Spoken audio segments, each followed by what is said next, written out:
Together, we have sent a message that will echo from Wall Street to Washington, from Maine to California.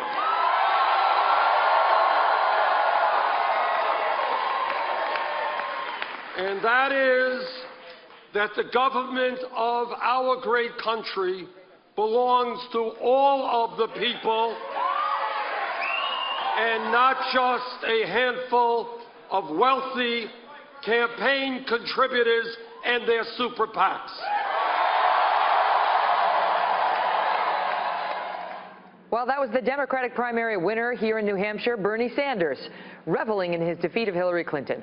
Mr. Sanders not only won, he won big. And remember, 1 year ago this week, Hillary Clinton was ahead in New Hampshire polls by 56 points. Team Clinton is already looking to downplay the loss as expected, setting their sights on the next big contests. Listen. Now we take this campaign to the entire country. We're going to fight for every vote in every state. People have every right to be angry. But they're also hungry. They're hungry for solutions. What are we going to do?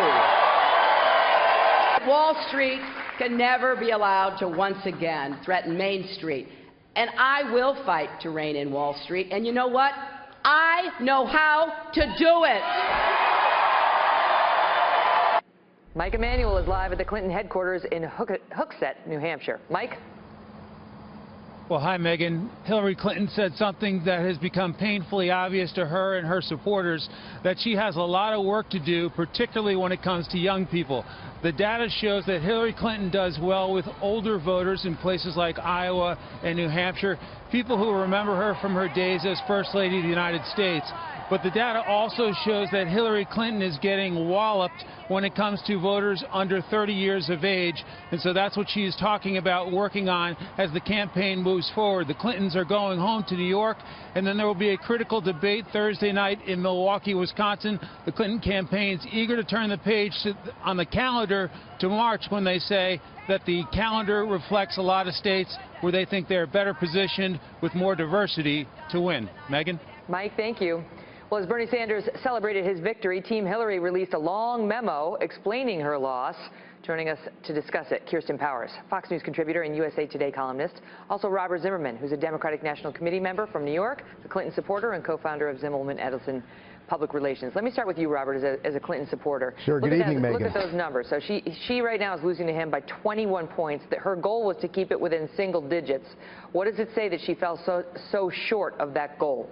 Well, look, there's no question this was a significant victory for Senator Sanders, and it was a disappointing evening for the Clinton campaign. And of course, as a Hillary Clinton proud supporter, I'm disappointed as well. But you can't let this primary contest define the campaign any more than George W. Bush or Barack Obama or Bill Clinton losing New Hampshire stopped them from winning ultimately the nomination and the presidency. What really matters is that when you move beyond New Hampshire and get into more diverse states like South Carolina that reflect the Democratic Party, reflect the face of our nation, she's winning there 68% to 30%, and amongst women 67% to 31%, because she has a message that resonates way beyond just the homogeneous environment of New Hampshire. Resonates with women and with different constituencies. So it didn't resonate in New Hampshire, but it didn't resonate like with anybody, Kirsten. Right.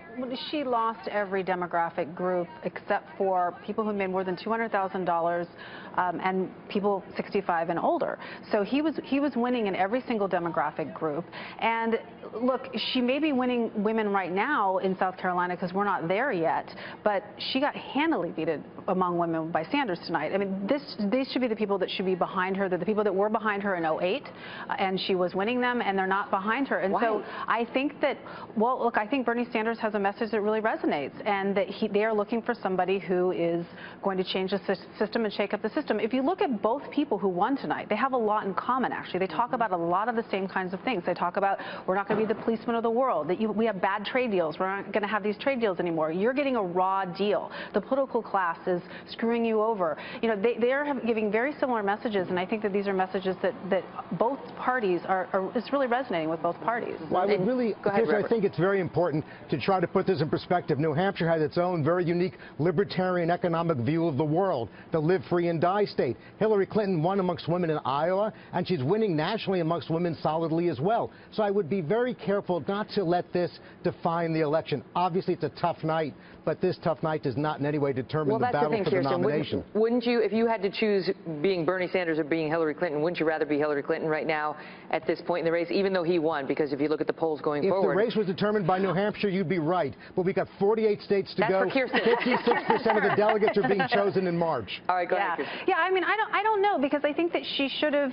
It's true that this was sort of his home turf. It's his neighboring state, but she got beat really handily in a state that she won before, that her husband has a long history with, and I would be concerned if I was her, frankly. It doesn't mean. Is she going to make some changes? It doesn't. I wouldn't be surprised if she made some changes to her campaign, because I think, based on talking to people who who are close to her campaign, they say that they feel that they should have been more aggressive with Bernie Sanders. They should have taken him as a serious threat. They should have, really tried to take him out earlier rather than letting him gain so much steam. Yeah. Hillary Clinton has to work much harder, and she will work much harder reaching out to younger people, introducing herself to younger audiences. In the same way, the Sanders campaign has got to reach out to a much more diverse demographic in the Democratic Party. She said that tonight. I mean, she acknowledged that she has work to do with them. But how could she not? Because look at the number, 39 to 60. You got to acknowledge the truth. I got to go. It's over between us. Good to be with you. Love you. Good to be with you. Don't ever change, but goodbye. Okay, Kirsten, it's good to see you too.